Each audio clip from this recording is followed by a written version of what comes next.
Hello everyone, I hope you are all doing well. আজকে আমি তোমাদের সাথে আমার ডেইলি ব্লগ শেয়ার করতে যাচ্ছি। আমি যদিও একটু আনকমফোর্টেবল ছিলাম, কারণ সবসময় আমি ডিআইওয়াই রিলেটেড ভিডিও করি, বাট আজকে সম্পূর্ণ আলাদা একটা ভিডিও করতে যাচ্ছি। যাই হোক, এই রাতটা ছিল আমাদের ঢাকায় আসার ঠিক আগের রাতে।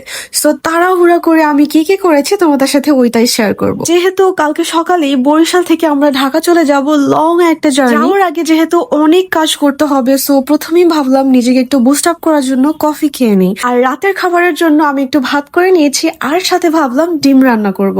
যেহেতু আমাদের বাসায় 3 জন মানুষ, সো আমি 3টা ডিমই সিদ্ধ দিয়ে দিয়েছিলাম। আমি জানি তোমরা হয়তো অনেকে হাসবা আমার ডিম রান্না দেখে, বাট কিছুই করার নেই।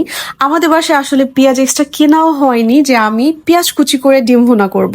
সো আমাদের ডিপ ফ্রিজে পেঁয়াজ রসুন সব ব্লেন্ড করা ছিল, ওইটা দিয়েই আমি আপাতত ডিম রান্না সেরে ফেলেছি। ভাই, একটা সত্যি কথা কি জানো, যারা ডেইলি ব্লগ করে তাদেরকে আসলে কতটা কষ্ট করতে হয় এই ডেইলি ব্লগ করতে, যে কত জায়গায় যে ক্যামেরা প্লেস করতে হয়, কত অ্যাঙ্গেলে যে সেম ভিডিও নিতে হয়, আমি তোমাদেরকে বুঝাতে পারবো না। যারা করো আই থিঙ্ক তারা জানো। কথা, ওই টাইমে এত গরম ছিল, দিনের মধ্যে মনে হয় 3 থেকে 4 বার গোসলই করতে হতো।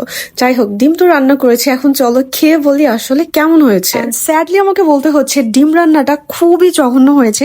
আমি মনে হয় আমার লাইফের সব থেকে খারাপ রান্নাটা ওই দিনই রান্না করেছিলাম। তোমরা তো ভিডিওর মধ্যে দেখতে পাচ্ছ আমি নিশ্চিন্তে খাচ্ছি আর হেসে হেসে কথা বলেই যাচ্ছি, বাট ওই টাইমে আমার মাথায় এত প্রেশার ছিল, কারণ কালকে আমাকে ঢাকায় যেতে হবে, আমার এখনো অনেক কাজ বাকি। যখন বরিশাল থেকে ঢাকায় আসি, ইচ অ্যান্ড এভরি টাইম আমাদেরকে এই কাজটা করতে হয়। সেটা কি জানো, ওই যে আমার পিছনে ফ্লাওয়ার্স দেখতে পাচ্ছ, আরো যত সব জিনিস দেখতে পাচ্ছ, সব আমাদেরকে লক করে যেতে হবে। খাওয়া দাওয়ার শেষে সব কাজ গুছিয়ে ঘুমিয়ে পড়লাম, আর সকালবেলা উঠে এই লুকটাই আমাকে রিল্যাক্স করে দেয়। ওই যে দেখো, রুম থেকে একদম নদী দেখা যায়। যাই হোক, আজকে এই পর্যন্তই, দেখা হচ্ছে পরে কোনো ব্লগে।